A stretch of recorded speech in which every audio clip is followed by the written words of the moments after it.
Joan, get me a Snapple.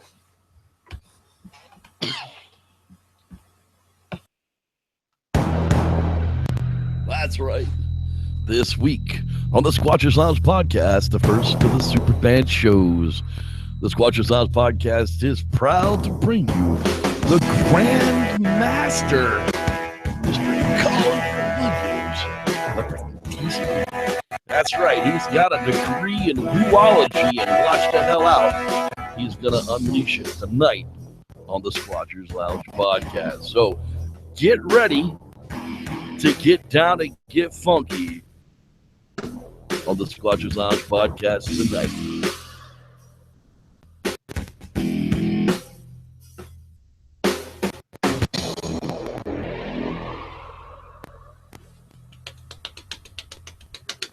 Yeah, I need a little bit of applause in there. I should have thought about that for a moment. Hello, everybody, and welcome to the Squatchers Lounge podcast. I am the host of this mess, the Reverend Jeff Kelly, and I am an accredited storyteller. That's right. If there can be one, I must be one because people seem to like them. The Bigfoot campfire stories are going nuts. With us tonight is superfan number one of the superfan shows, Mr. Kwazii Williams, director, writer, author, Bigfoot actor, all around badass dude. That's right. You can see his hairy face right in the background. Mr. Grandmaster Williams. That's right. So are you pro woo or are you anti woo? I never really did get which side of the woo you studied, because the woo doesn't really have a balance. You're either pro woo or post woo. It isn't like the Force. Indeed. That's the answer. I am against the woo, but I love saying the woo. Okay, so there we go. You are a woo instigator because you like to see the pretty colors. But you're a realistic man and understand that it would take way too much energy for an animal to be able to actually produce the woo. I like to open the portals at night. I like to see the Ewoks jump out and guard the portals so that to make sure Chewbacca doesn't run out. There we go. The Ewok guarding portal guardians from Catmandu. Well, you guys have actually chimed in on a really good night because this is going to kind of give you a little bit of preview of the season of encounters. That's right. Season 5 is coming. Five.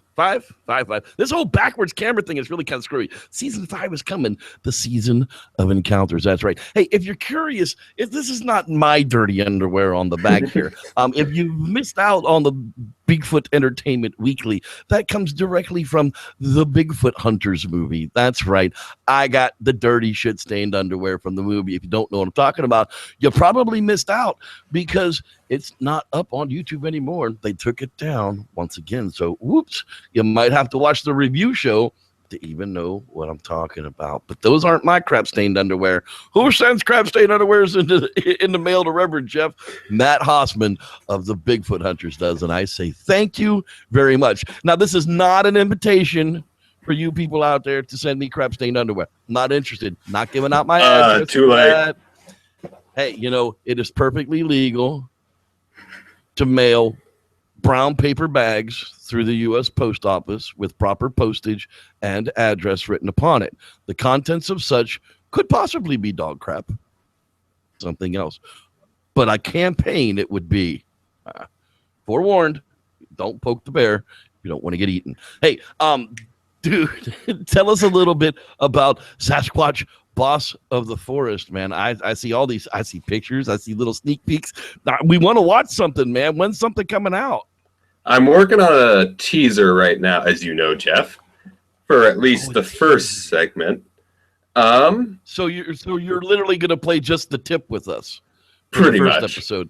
We're not going to now. Are we going to see them released as a trilogy, to where they all come out together? Are you pulling the whole Netflix thing? You're trying to get like all 3 episodes done and into can and edited before you release it as one project, or are we going to get I'm the pretty grand much probably release gonna of part 1? I'm probably gonna stick closer to that route because I want to try to get as cohesive as I can. So you're gonna play Tell Me You Love Me before we play Just the Tip. Thanks. Yes. It's all good. I'll tell you I love you as long as I get to preview it and tell people what I think about it. Beginning of the news. That's right. Beginning of the news. Beginning of the show is when we do the news. And thank goodness YouTube actually did something right and fixed some problems. So our news system is now up and working once again. Good Lord. Hallelujah. Hallelujah. Amen. Thank you, Jesus. And I think I shared the wrong friggin' window with y'all. So fake hate, man. Yeah, fake hate. They painted swastikas on the church and they were Jewish. This whole crap. Please, people, seriously, love each other. Be calm to each other. Keep your neighborhood safe. Keep your kids safe. And we'll figure this stuff all out next year sometime. It's not even started yet. Anyhow, this ain't one of them shows.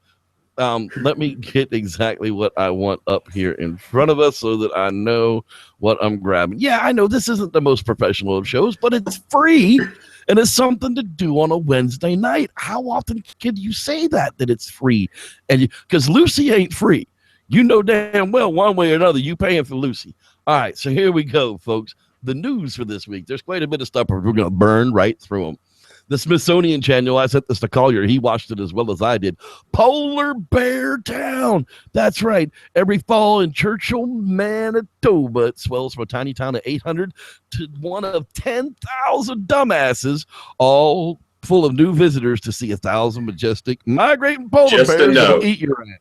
This is not Winston Churchill. This is Churchill in Alaska. That's correct. The business of being a bear guide is more difficult than ever, but veteran experts are determined to give the tourists the up-close experiences they want. This year, conservation officers are trying new tactics to help keep both the bears and the people in town safe. Okay, look, here's the deal. I'm sorry. I know people want to see Polar Bear Town, and I get it. It's fine. And once upon a time, for you to see Polar Bear Town, you literally would have to go there. But the times of that are over. So let's stop putting the bears in danger. Let's stop putting the people in danger. And let's let this migration route the hell alone. Let's put up some video cameras, and then the world could watch, instead of the 10 or 8,000 lucky people that get to go there and see the Polar Bear Town for the low cost of just $1,499 per night. And possible Molly. That's right. A little bit of Tina, whatever. So, look, I'm just saying. Anyhow, this episode was fantastic. The Smithsonian Channel does great camera work, up close with some of the bears. But people are stupid. And, and this isn't stupid human tricks. Literally, this is the migration path for a declining number of beasts. Let's stop messing with it. That's my thought of it anyhow. Let's put it on camera. Let's let everybody watch it. But I kind of think that way about zoos too. The days of zoos are we don't need to keep elephants in every zoo in America. What did you think of this one there, Collier? I thought it was pretty interesting. It was I was just surprised that one lady managed to walk away from that bear. Well, hey, because there's a lady in this that got mauled by a bear, but she managed to. You poked the bear and didn't expect it to bite you. Well, you get too close, that happens. All right, let's move right along here. Hey, do you want to find Bigfoot? Guess what? Forest Service is hiring for 1,000 jobs in the Pacific Northwest. That's right. Get out of your mom's basement. Get the hell out of the attic. Get you off your butt. Move to the Pacific Northwest and take one of these 1,000 temporary spring and summer jobs in Oregon and Washington, the federal agency announced last week. That's right. Applications are being accepted from November 15th to the 21st, with positions in fields including fire, recreation, natural resources, timber, engineering, visitor centers, and archaeology. That's right. Applications must be submitted on www.usajobs.gov. Ugh. That's right. Now you too can service the forest. I just feel like I'm getting it shoved a little deeper.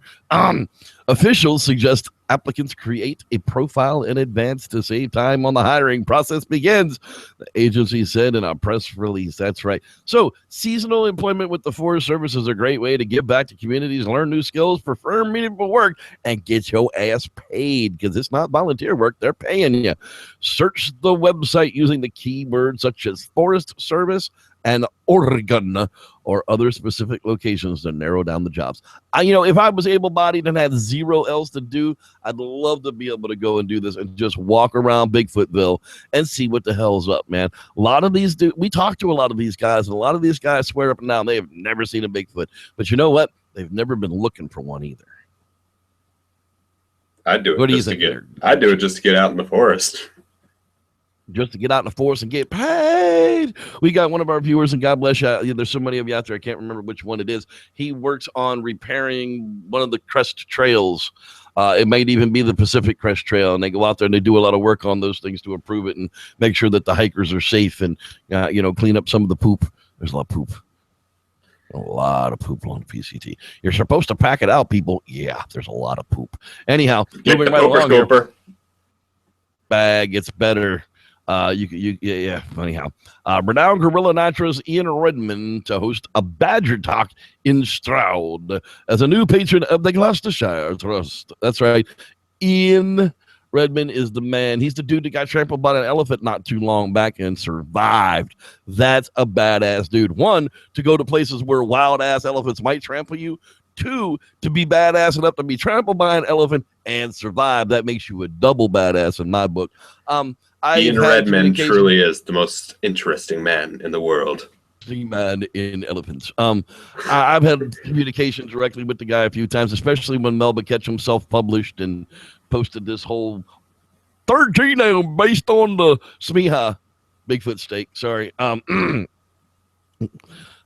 He's a very nice fella. He's very approachable. And he's a cool deal. He was a junior researcher during the Sir David Attenborough's famous encounter with a group of mountain gorillas around Dian Fossey's Katasoke Research Center in Rwanda. That's right. He called the event the BBC tribute program making Attenborough's 90th birthday. He is a legit dude. So check it out on stroudnews.co.uk.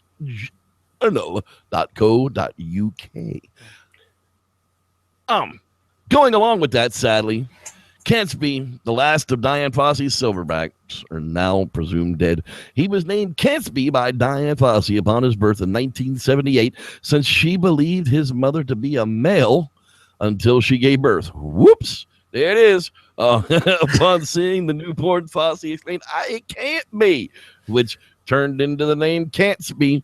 And that day, November 14th, 1978, about a year after Fossey's favorite gorilla, Digit, was killed by jackass poachers.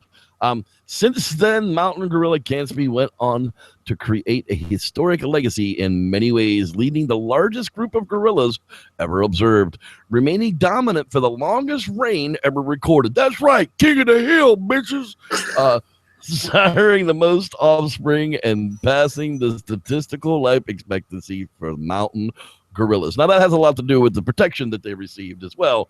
But yeah, on October 10th, 2016, Dian Fossey's Gorilla Fund trackers reported that the silverback Cansby was not in his group when they arrived for daily monitoring.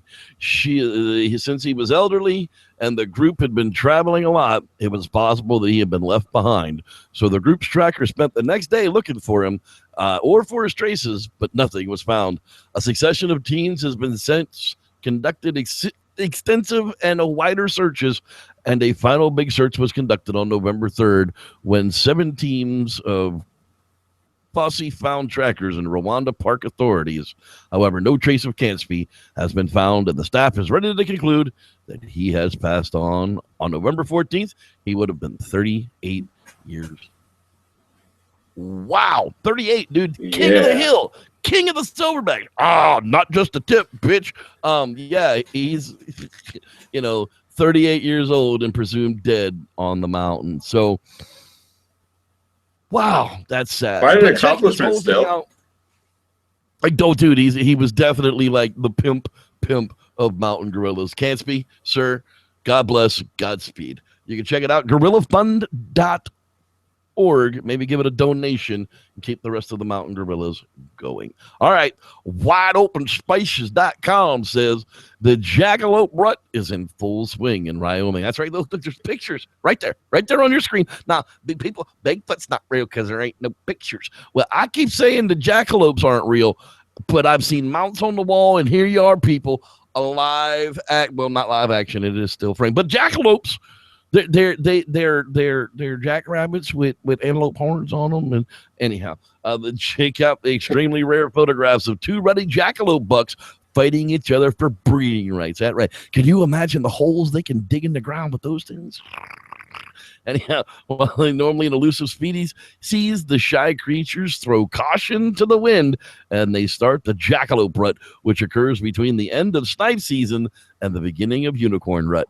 That's right. If you have to read past that, we might have a problem. Okay, so yeah, check it out. WideOpenSpaces.com. We love jackalopes. I really love the unicorn rut, though. It's a very pretty sight to behold.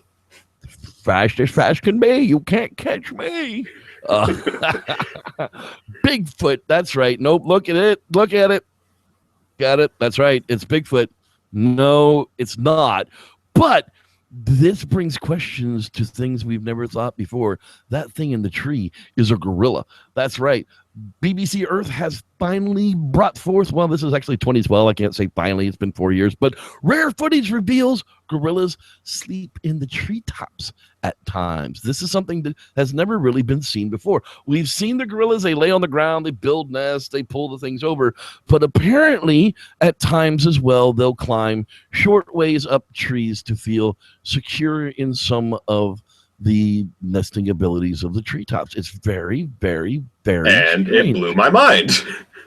It did. It was very cool. This is why we thermal imaging can give so much more information than color photography or color video can be, because you can tell 100% that this is a natural living. You can see the hair is growing out of the creature with the proper types of thermal.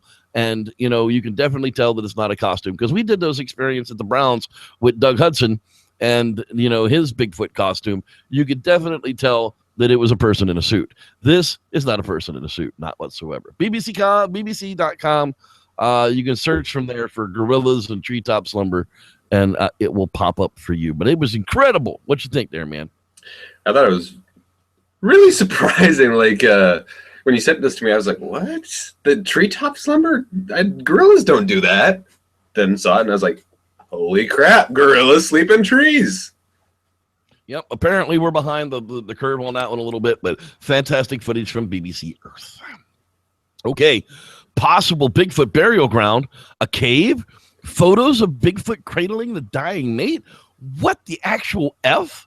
ESN press wire. This is a service for what is all of this? Pixar, it didn't happen. The search for Bigfoot. Well, right. So I start scrolling down and I'm like, well,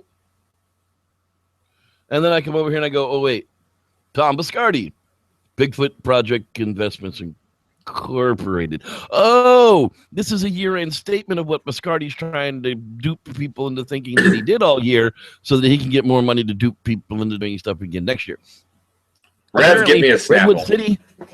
Yeah, exactly. Apparently, they went to Ivan Marx's old place with Peggy Marx, the known hoaxers for 20 years or so. They pulled all kind of documents. This was Cripplefoot. When they found the footprints in Bossburg, mind you, Ivan Marx didn't find them. A butcher in town found them. There were more than 1,000 tracks that they found, 500 of them being of this crippled left side. Well, apparently, Ivan Marx located Cripplefoot in Washington and followed him all the way to Alaska, where he migrated on that crippled ass foot more than 2,000 miles. Bullshit. I'm sorry. I'm not even going to play just a tip with that guy. To be fair, Cripplefoot could go in and out of portals to save time. Big very well could be the Ewoks are guarding the portals for Cripplefoot to get him in and out. I'm sure that's not what's happening. Apparently, on the way to Montana, they got a call from Northern Oregon. The witness claimed that they had some activity going on the property, so they went there to go and check on that. Later on, apparently, they got the hot sheet. Boy, they went to go find this Bigfoot burial ground, but apparently it rained. So they stopped and just got off of that one and went 44 hours away to Arkansas because, who doesn't need to, actually finish an investigation with a Bigfoot burial ground?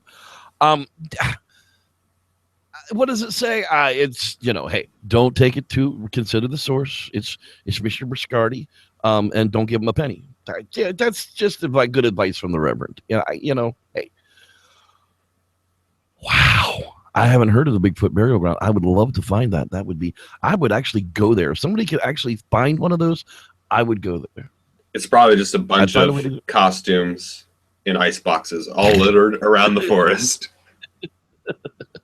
Special report from K3TV ABC. That's right, K3TV.com. Special report on B County Bigfoot.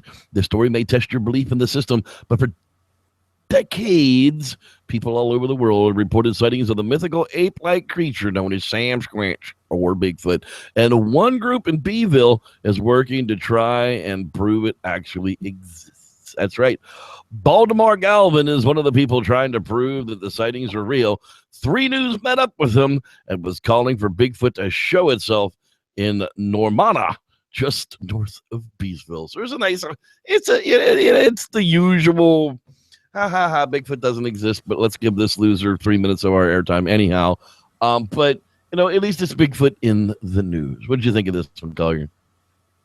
Summed it up, basically just your typical and I've cookie cutter template news story. It's like, there's this thing that's called Bigfoot. He's out in the woods. Right. More at 5. Look, there's a guy looking for the lizard man. Let's give him 3 minutes of our time. It's not Sweet Week, so we've got to fill the time somehow, people.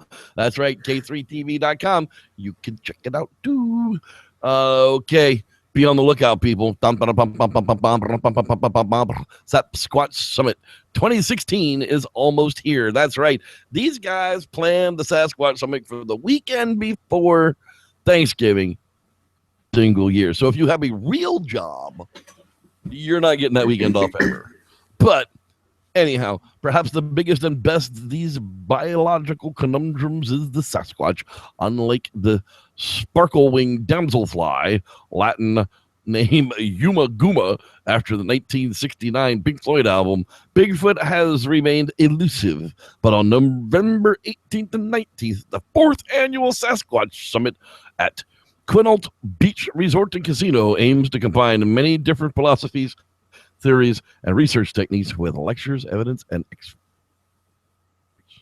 experts in the eternal quest for the ape man. Experts. Okay. Sasquatch Summit founder Johnny Manson explains, I have a big variety of Sasquatch researchers, and the groups will present the evidence and proof that they have acquired from their work. The ranges from video to photos and audio, and analysts of debunks hoaxes. The summit also goes to those interested platforms to share the theories and experiences of like-minded people. Oh, boy, that was a mouthful to say. Keynote speakers this year are Dr. Jeff Meldrum, professor of anatomy and anthropology at the Department of Biological Sciences at Idaho State University. Holy Jesus, is that a mouthful of a title? Dude, I mean, can you, does that even fit on a name tag? Or do you have to have several name tags to put that on there? I'm not sure. His aim through his he has an entourage of people to sing that out as he goes places. That's right. They hold up signs behind him. They hold up his accreditation. Lend a scientific perspective. Keep it grounded in objective research into establishing the existence of a biological species of relic hominoids, and contribute to the establishing framework and context within the present anthropological paradigms. Wow. He says the Mongolian death worms are a possibility. Okay. Is that the only keynote speaker? Well, apparently that's the only one of note. Oh wait, no. Here we go. Down here some more.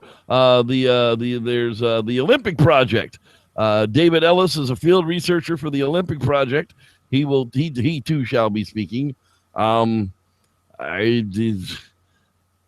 Yeah, so there's not like a whole list of people. I'm not sure. I'm sure there'll be a bunch of people there, but apparently this particular article doesn't bring to light all of that information. When you look it up, I'm sure if you just googly search the Sasquatch Summit 2016, you'll get all the information you need. It's got at least the people that could clear their schedules before Thanksgiving. That's right. KSLA.com. That's right. KSLA News 12 documentary renewing interest in the Boggy Creek Monster. That's right. The Small Town Monster Films Boggy Creek Monster documentaries to debut. Check out all that information on Facebook because I can't play any of this audio because it's copyrighted. Yay! Excited for them. Wrapping it up tonight is the local fascination with the Bigfoot. That's right, the rrdailyherald.com. This lady went and checked out this past Saturday. They volunteered to do face painting at the first Bigfoot Festival held at the Medoc Mountain State Park and coordinated by Stephen Barcelo, proud member of the Squatchers Lounge, representing proudly. That's right. Daughter Holly and other family and friends. Stephen owns and operates the Cryptozoology and Paranormal Museum in Littleton. Imagine that. Could it be you haven't heard yet about this cool museum? If you're local and you haven't, it appears visitors from much further have learned the secret and are coming to the museum by the dozens. That's right. Watch out for that stampede. It'll pick up, buddy. I can't promise you that it will, but it should. Gonna have to add it to my list of places to go. Election Day MTV News sent a reporter to North Carolina primarily for election coverage, but carved out time to get her interview into Stephen at the museum. Hey, good for you on MTV and all. The kids ought to love that. I'm not the authority on media coverage, but would hazard a pretty confident guess that would be the first time that MTV News has covered a story in Halifax County. I don't know about you, but that's pretty damn cool. So check this one out at the rrdailyherald.com, and congrats to the Cryptozoology and Paranormal Museum in Littleton. And there you have it, folks. That is the frickin' news. Now everybody is up to date. Everybody is up to date, and it's time to move on. That's right. You know what it's time to move on to? It is time to move on to our quasi-theorist, Mr. Dean Cooper, and his Kwazii Theory on orbs, of all things. Let's listen to what he's got to say. Bring it home there, Dean. And now, Kwazii Theories from a quasi-scientist with your host, Dean Cooper. I feel like I'm going blind or all about orbs. Okay, not really blind, but you try looking at pictures of so-called orbs for half an hour or so and not get bleary-eyed. Orbs and Sasquatch, orbs and aliens, orbs and ghosts, orbs and nature spirits, orbs, orbs, orbs. You don't see them much with your eyeballs, but they show up in your pictures. Nobody much reported them showing up in photographs until digital cameras got cheap and abundant. People, orbs are backscattered light from your digital camera's flash. They happen especially when the flash is close to the lens, as in cheap digital cameras and your cell phone. The flash bounces off small things floating in the air near your camera's lens. Things like dust particles, tiny water droplets, even small insects with glossy wings. It doesn't even have to be light from a camera flash. If you have a light on your video camera, infrared light on your infrared video cam, even ambient light from a fire or passing car, that light can bounce off dust and give you a moving orb. Technically, the reflected light passes through your camera's lens and creates what is called an Airy disk, named after George Biddle Airy. Airy wrote the technical analysis of what causes the Airy disk effect back in 1835. They are caused by internal refraction in a lens of light from a point source. If your light source is sufficiently tiny and uniform, you get a point of light in the center of the disk, with several concentric circles of light expanding around it. Airy disks were first observed in early telescopes when astronomers were looking at individual stars. How fondly I recall the many hours I spent using the airy disk effect to align the lenses in my old catadioptric telescope. You knew you got it right when the star was smack dab in the middle of the airy disks. Now, why don't all those orbs and all those pictures, if the orbs are airy disks, show a little point of light with rings around it? That's because dust, bugs, and what all aren't perfect little reflectors, aren't perfect little point sources of light. Also, your cheap camera lens probably sucks and has flaws in it, especially if it's on your cell phone. On the other hand, if you see orbs floating around with your eyeballs, and they don't show up in your pictures, you don't have airy disks. What you've got is spooks. Run fast. This has been Dean Cooper, quasi-scientist, enlightening you with my Kwazii Theory of the Week. You may read the text of this on my blog at bydean.com. That's BHAIDIM.com. Very well done, Mr. T. Cooper. That's right, our Kwazii theorist. Look at that. Y'all been watching me the thing, and I was supposed to look like this the whole time, but y'all can sit back and watch me listen to that. Why not? All right, well, oopsies. I got oopsies. I almost poopsies. Well, guess what? It is now time for a little bit of camping tips for stupids with our buddy, Mr. Jevin Moore. That's right. So let's kick this back to the beginning and get this party started. Now we camping tips for stupids. Tip number 24. The night is the opposite of day, and that means no more natural sunlight to see the surrounding environment with. Nighttime in the woods is a whole nother world, a scary world, full of monsters and fat, naked, drunk hicks who drank all the beer or thought it would be funny to put a keg in the campfire. Yeah, watch out for those bastards. Now, unless you got superhuman night vision, most of the time, especially away from the city, darkness levels out in the sticks is a whole lot more darker than in or near a city where the ambient light can actually illuminate the environment. Campfires, LED lights, and propane lanterns are your main sources for makeshift light to light up that upside down to daytime in the great outdoors. Just remember not to stare right at the light source. It'll ruin your night vision. And also a pro tip, red light, flashlights, and lamps save your night vision, allowing you to still see everything but won't flash blind you either. And if all else fails, just become a damn werewolf and get chased by those boys on mountain monsters. Just don't eat buck. You'll clog your arteries.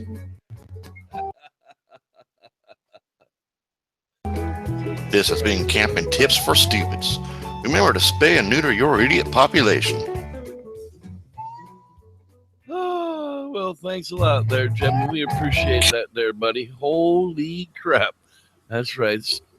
Spay and neuter your idiot populations. Way ahead of you. Yeah. So, dude, I got to ask you, I mean, in all this time, that I've known you and we've hung out together and messaged back and forth, have you ever seen a Sam Squanch? No, I have not. No, you have not. So what piqued your interest in getting into in investigating or researching Sasquatch? Well, before that, should we get to the shout-outs? Oh, yeah, I guess we should probably do that. Thank you for keeping me on point already. Super fan, Mr. Collier Williams keeps us out without Bada bing. Shout outs to the lounge. That's right. If you haven't said a comment in the lounge, well, then we're going to be kind of screwed because I won't know you're out there. Hey, let's say hello to Mr. Dave Jackson. Now there's a Sam Squanch Rivera. So I assume Sam Rivera changed his name. Mr. Kush Tiger. How you doing there, pal? James the Grower's in town. Starshine, she says, yay, Collier. That's right. Hey, Star. Definitely the man. Rock City Marco. How you doing there, pal? Mr. D. How's it going, man? Cooper. That's right, our Kwazii theorist. Let's Jack Frost plays games. Yay, us. He plays games with us, too. Does he really? Rod Dupree in the place to be. Ain't he always? He is. He is always in the place to be. Now, batting third, our center fielder, Mr. Frank Smith. Funny thing is I think he's actually like Irish and has a big Irish brogue, and he wants to host one of the shows and says people won't understand us.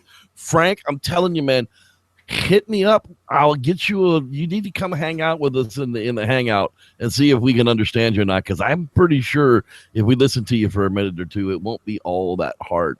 I think that would be killer to have somebody from overseas host one of our super fan shows. That's right, super fans. Life and Times of JCM. That's right, Jim and Moore, the Jesus Christ of Monterey Bay, our camping tips for stupids. Oh, what's that? Oh. Get sorry, that little gin on me. Had to get that off before we continue with the show. Let's see here. Pittsburgh M. Connell. How you doing? Touch the flame to ensure it's hot. Yeah, no shit. It's not a matter that it doesn't hurt. It's a matter of not caring that it hurts. That's the key. That's the key. Right there. Don't ever forget it. Let's see here. Who else is in there? Nate Double. How you doing? Cliff Barackman will be there this year. I'm sure there's a bunch of people going to be there this year. That article is like the horriblest friggin' advertisement for anything I'd ever tried to read. Coverage ever. Worst coverage ever. Absolutely. Whoever did that should be smacked. Hey, I went down to Mexico and I came back with a little bit of Dan Hode. I was so glad I didn't get caught. I mean, if you get caught with some Dan Hode, man, I hear that's like big time jail time down there. So glad we got to cross the border without it. How you doing, man? Glad you could join us as well. Barry Bishop, that's right. The BB man is in the house. Hey, who'd you hang out with last night? I hung out with Barry Bishop. Let's see here. Who else is there? They probably think you're talking to yourself. That's the funny part of it. Let's see here. Who else is floating around in the shop tonight? Before we get too far out of hand, I know there's more people up here, and I know I'm stalling, but that's just how that goes, because these people talk a lot, and we love them because of that. I believe there's a Frank, I think. Don't hold me to it. A Frank Gifford? I don't know, dude. I'm getting to the top here, and most of these people we've talked to. So if you didn't leave me a comment, I didn't know you're there. But it shows me that there's 150 of y'all people watching every single week. So there's more than what's here in the chat box. I say, howdy, y'all, to everybody. Howdy, ho. Howdy, ho. That's right. Greg, bless the Reverend. Well, may the Squatch be with you as well there, Grego. Glad you could join us as well. It's going to be season 5 is coming. That's right, season 5. The season of encounters is coming, and it's going to be rad. Dude, next week's going to be cool as well, because super fan Mr. Cameron Crawford Young, that's Lord Cameron Crawford Young, our archivist, is going to be joining us for a top 5 show. Unlike it'll be really slick, because that dude gets into Bigfoot. Like, if I need to know anything, I just message my buddy Cameron. He's got me covered. So his brain is like an encyclopedia, guys. His brain just soaks up this shit and just keeps it right at the tips of his fingers when he needs it. But that guy is A-OK in my book. Dude, you got a hairy Sam Squanch behind you looking at you. Is he going to bite you in the ass? One of these days he will. That's the new face for part 2 of the Boss of the Forest trilogy. Is that what it's No, you see what happened is this is the same face. He just finally got a soul. I actually made that joke. He's no longer a soulless ginger bastard. He's finally been granted a Bigfoot soul, and he finally got some color in his hair. Is that how that happened? That's how it happened. Now you are a budding FX specialist. I can't call you a master yet. You got to put a whole bunch of more years under your freaking belt. I got at least 10. Got to get 10 years under my belt to be a master. You Yeah, you got to get a couple of full-length features under your belt before we even start calling you, like, you know. And I have to actually be good at it. Right. Yeah. Well, that would kind of be. But I like the face, dude. The face is scary, man. I mean, like, I don't want to run into that in the woods. Yeah. Like, if I'm in my tent and that looks down at me through my screen, I'm stabbing it. You know, I'm not thinking it's a costume. I'm definitely stabbing it. So keep that in mind. Don't like go play jokes on people that are Bigfooting in the woods, because they might stab you or worse. But yeah, that's some legit stuff, man. I saw the leaked pictures of the first episode that was out there with the ginger squatch. Looking at you, Francie. But yeah, you're definitely on the right track with the brown-headed one. So we're talking about Pennsylvania Bigfoot this week. That's what we're talking about. And ye old Reverend Jeff here, he's actually born in Pennsylvania. He wasn't exactly raised anywhere, but that's where my roots was born. Them's were your old stomping grounds. I was born, baby. And you know, we visited back and forth. That's where our hunting territory was in Pennsylvania. So, you know, we would go back during deer season and go to deer camp. And when I say our family, it was like, you know, the extended family, the cousins, the uncles, everybody used the same deer camp year after year. It was just in the family.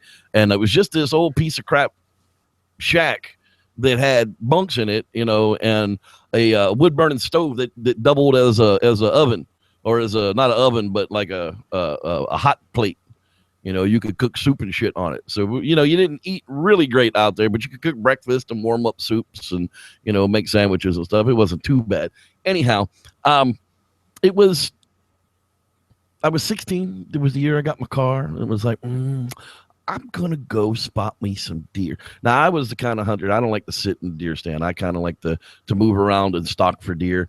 And it was something I had done since I was a kid. That whole sitting still and just waiting for something to happen was never really one of my things. So I decided I wanted to go up early before season started for bow season. And I wanted to see where the deer were hiding, where they were hanging out, where they'd been laying down, where they'd been eating, where they'd been sleeping. Because in 7 days, the season opened for bow. And I just kind of wanted to be able to walk in, pluck one out, you know, and go home. That was kind of the plan. So I drove up to the hunting area and I parked my car. The plan was to stay for the whole weekend. I really hadn't unloaded anything at that point because it was already midday and I kind of wanted to get out there. So I walked a couple of 100 yards in different directions and moved across the property some. And there was a meadow in the very backside of the private property that I wanted to go check out. And there was a game trail that I'd been following to go down there. Well, I got back to where I could see the end of the game trail where it led out into the meadow through this thick, you know, hardwood forest. There were birch trees, oaks, you know, and there's some pine, but not much. A bunch of hardwood Pennsylvania, you know, stuff that changes pretty colors. So I was like, well, what's going to go on here? So I hear something coming through the woods. Now, it wasn't coming up the game trail in front of me. It wasn't coming up the game trail behind me.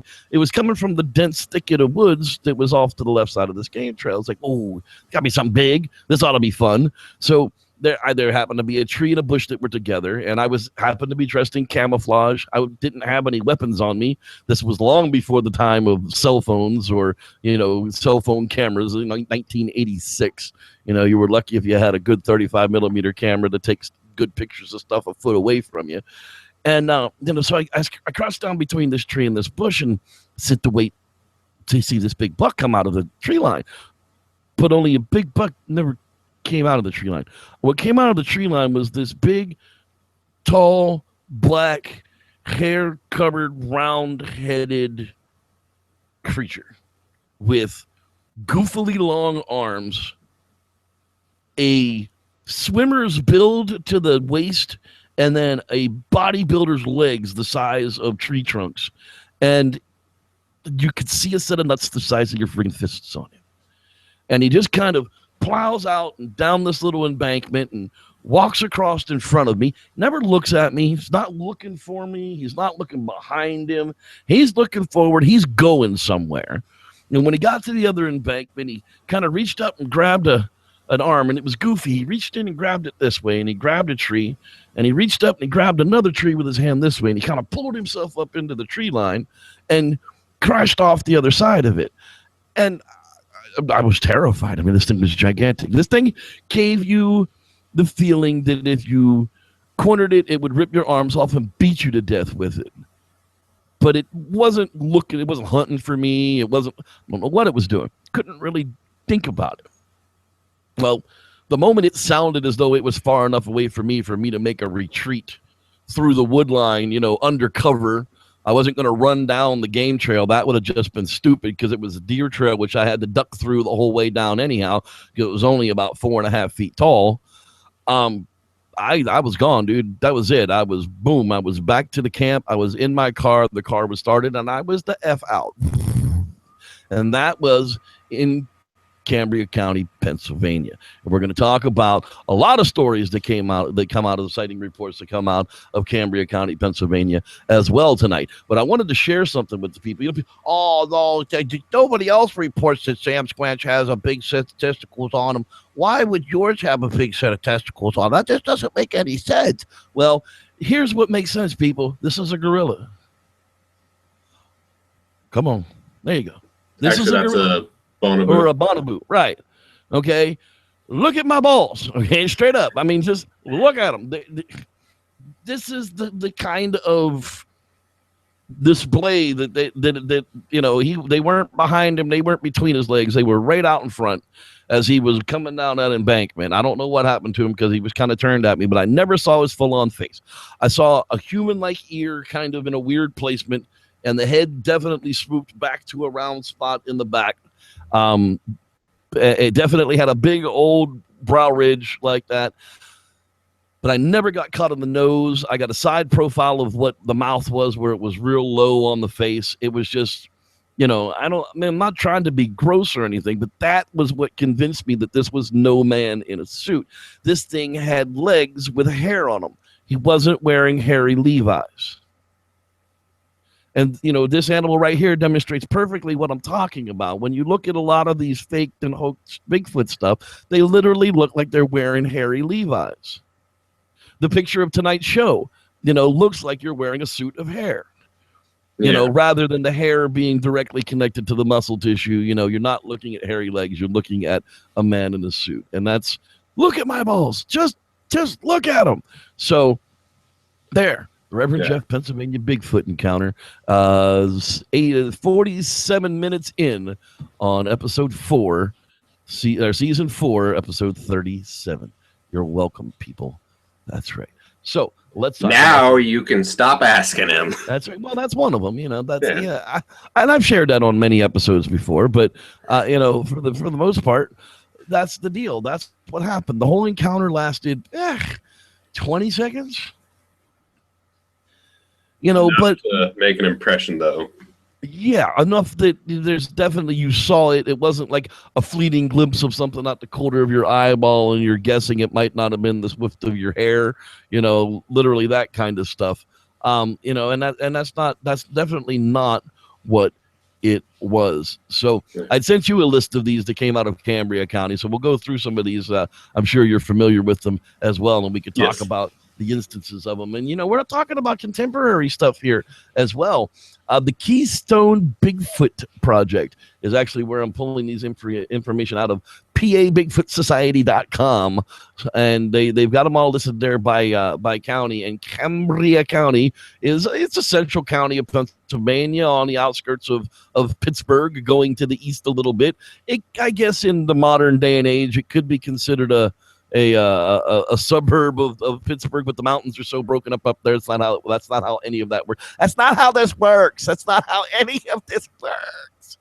Anyhow, November 12th, 2011, 9:30 p.m., Route 36 north of Carltown, Pennsylvania, driving towards Grampian. While driving north on Route 36, a family watches a large, dark-colored creature cross the roadway in front of their car. They stated it crossed and went up a steep embankment, never putting its hands down to steady itself, and strided up the slope with its arms hanging at its side. The witnesses stated that the creature never looked at them. They stated they believed the creature to be around 7 foot tall. This case was investigated by PBS members Dave and Carrie Rupert, and they found the witness to be credible and believed she was telling the truth. Dude, road crossings, that's like one of the the things that I would think happen the most. Credible kind of stories, I would think so. The going up the hill without using the hands is what kind of, who does that? Me, I can't. I got to claw and drag my big fat ass up any hill I'm trying to go up that kind of steep. That, and it also seems like, to refer to your story, it seems like something that the Bigfoot you saw at least would still do, whether it needed to if this was an actual Bigfoot that they saw. Whether maybe there weren't any trees for it to grab a hold of. They said it never put its hands to the ground, so there might not have been any trees for it to actually use. But that was that's always been one of my postulations about Bigfoot, is the fact that why the long arms? Why would they continue to have the long arms if they weren't advantageous for something? And going up steep, wooded, tree-lined hills where they can just reach up and pull themselves up the hill as they're going as an aid would definitely be a benefit, especially in the places where we find them are in very steep terrain types of territories, wouldn't you think? Pretty much, yeah. See? Look at the big brain on the Reverend. I really don't have any way to respond to that other than it makes sense why they would have the long arms with that explanation. Yeah, there's a reason for everything, and we can glean information out of just about any of these sightings, and that's kind of what we're looking for, is the anecdotal things that go along with these common types of sightings. That can we get anything that we can compile into some kind of data that may make sense in the long run? And that's what encounter stories are really good for, is we may just learn a little bit of behavior or a little bit of a habitat or a little bit of why. The why is always important. Probably come in handy for slinging rocks too. Going right along with this one, boy, the day before, November 11th in 2011, was a big year up there. Outside of Westover, Pennsylvania, also on Route 36. A truck driver was driving down Highway 36 to get to Johnstown, Pennsylvania. As a matter of fact, that's the city the old Reverend was born in. I was born in Johnstown Hospital. That's right. As he rounded the bend in the road, to his surprise, he saw a creature standing in the road, walking across to the other side. He came close to hitting the creature. It did not seem to be scared, but just kept walking across the road. The witness stated he knew it wasn't the bear, and first thought it was a person in a costume. The more he thought about it, the more he felt it was the real thing. The witness described the creature as approximately 6 feet tall, weighing close to 200 pounds, and covered in long, light brown hair from head to toe, except for the face, where it appeared to be white. And there becomes that. Does that become the qualifying thing that makes it seem legitimate? That it gives us a little glean of why would it have white facial hair? Well, maybe it wasn't white facial hair. Maybe it was just smaller hair and it was lighter in color, so it gave the appearance of being white. Or maybe it was an older animal. Maybe they're not all monsters. 8 and 12 or 20-foot tall portal monsters. We don't really know. In the long Reverend, run, no, it is the Ewoks, not 20-foot tall. The Ewoks. You need to get it straight. And they're smoking a pipe and playing a flute. Oh, I'm sorry. That was a different Sam's Club. Those are the leprechauns. You're getting racist here. I think that actually might have been Willy Wonka, but hey, Oompa Loompas. March 22nd, 2010, Fortis area outside of Altoona. Now, we're not talking about very far distance. Altoona to Pennsylvania's 18-minute drive, maybe. While walking with his dogs in a forested area, a man sees a large, 7-foot-tall, upright, hair-covered creature moving quickly through the brush before disappearing from sight. Now that, doesn't give us a whole lot other than the habitat, forested area. A man sees a 7-foot-tall, trust me, 7-foot-tall people in Pennsylvania are far and few between. And it's a hair-covered creature moving quickly through the bush before disappearing from sight. Now, Altoona is a rural area. It's not a city type of place at all. I've got a cousin that's got a horse farm not far from there in Bedford, Pennsylvania as well. And this is literally, these ridge tops are carved out with, a couple of businesses, a road, a few houses, and then forest. And then a couple of businesses, the houses, and a road that gets there, and then forest again. I mean, they're literally just built into the Appalachian Mountains so deep that anyhow, let's move on just a little bit further on down the line. Move on down the Bigfoot road. Hey, May 9th, 2009, Wapsie Mountain. While turkey hunting on Wapsie Mountain, a man claims he sees a large human-like creature walking in the brush 75 yards ahead of him. It's an unconfirmed report. However, turkey hunter would totally make sense as to why he would be moving around. Turkey hunters have to stalk where the turkeys are. Some people sit and wait. They call them in, but only if you know where they are. If you haven't heard any gobbles, you got to keep moving until you hear the gobbles, and that's when you settle in and call the turkeys to you. Okay, moving right along to something else here. December 17th, 2009, around 5 p.m. on Route 164 by the windmills near Portage, Pennsylvania. Driving down the road trying to get a look at the windmills, a man saw a large black figure running off across the field on two legs. Now, we're talking about people who know these areas. They know what people look like. Why would somebody run off, across the field on two legs in December? That's wet. It's nasty. It's probably freezing cold outside. Nobody's pranking when it's 9 degrees outside. You feel me? I wouldn't really think if I was wanting to pull a good joke on somebody that I would want to freeze my ass off. Well, right, exactly. Just for a few yucks. You wait till it gets a little bit warmer, and that's when you do it. All right, let's move along. But hey, you never know. September 2005, very well could have been a good time to prank somebody. Wooded area outside the city of Johnstown, Pennsylvania. Again, the city of Johnstown sits down in the valley between all of these friggin' ridge caps. And on the ridge caps, there are places, but literally where my childhood home was, I was maybe a mile and a half from deep forest. Like, once you got to that mile and a half, if you went in any further, you could go 20 miles in and you're still not going to hit anybody in there. I mean, it's just... It's a very, very strange place to have come from. A group of men gathering firewood hear a high-pitched noise in the woods, then see a large creature watching them. They described it as being 6 to 7 foot tall, having a monkey-like face and a pointed head. The men fled the area, but returned later and could not find the creature again. Well, duh. Oh, I got scared as shit, so I ran away. I went back 6 hours later, but he was gone. Imagine that. He's gone already.